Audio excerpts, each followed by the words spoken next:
few weeks ago, the New Democrats called on the government to regulate credit card interest rates.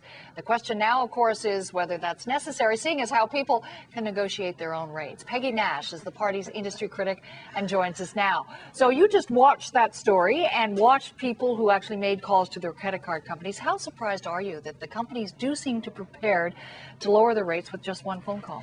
Well, you know, it really just proves the point that we've been making, is that the interest rates are exorbitantly high. They don't need to be that high. Clearly, they can slash the rates and still make money, because you can bet your bottom dollar they're not charging 10 or 11% and losing money. I guess what is surprising is the federal finance minister, Minister Flaherty, said that he was going to go to the banks and talk to them about lowering their interest rates. Clearly, he doesn't seem to have the clout that individual consumers have. So what did your party put on the table for discussion about how this should be dealt with? How should credit card companies be dealing with what most consumers would say are really, really high interest rates? Yeah. Shockingly high.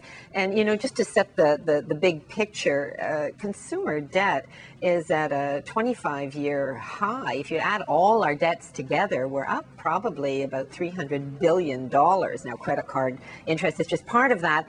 And savings, though, are at an all-time low for the last 25 years. And so what we're seeing is people are getting more and more strapped. And what we're saying is, listen, you know, you set a prime rate that you charge your best customers. Let's cap credit card interest rates at 5% above that, which is still a pretty darn good rate of return, but it's not gouging individual consumers. So where is that suggestion? Has that been put before committee? I mean, how is that being discussed, and what's the reception so far to the idea? Well, we raised this prior to the federal budget, and we've now just had a budget introduced and passed, and I can say that it did precious little for the individual consumer. In fact, it gave, for every dollar it's spending on programs and services, it gave $6 in corporate tax cuts. So you can see that people are going to be squeezed even more than they have been in the past. This issue was not dealt with, and it's a basic issue of consumer rights.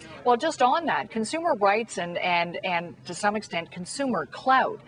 So what should happen here? I mean, is it possible that there could be some sort of grassroots consumer mobilization, and everybody should be getting on the blower to their credit card company and just seeing whether or not they can negotiate downward? Absolutely. I mean, you know, you would expect, given that banks are regulated federally, you would expect that the federal government is on this file and is protecting consumers. But given that the finance minister doesn't seem to be able to deliver the goods, I think what we should have is a grassroots storm of protest, that people phone their credit card company and bargain the best rate. But you know, having said that, it's a shame that we all have to do that as individuals, because that means those that are well informed, those that have the skills to be able to bargain a reduced rate will do better, and other people will continue to get gouged.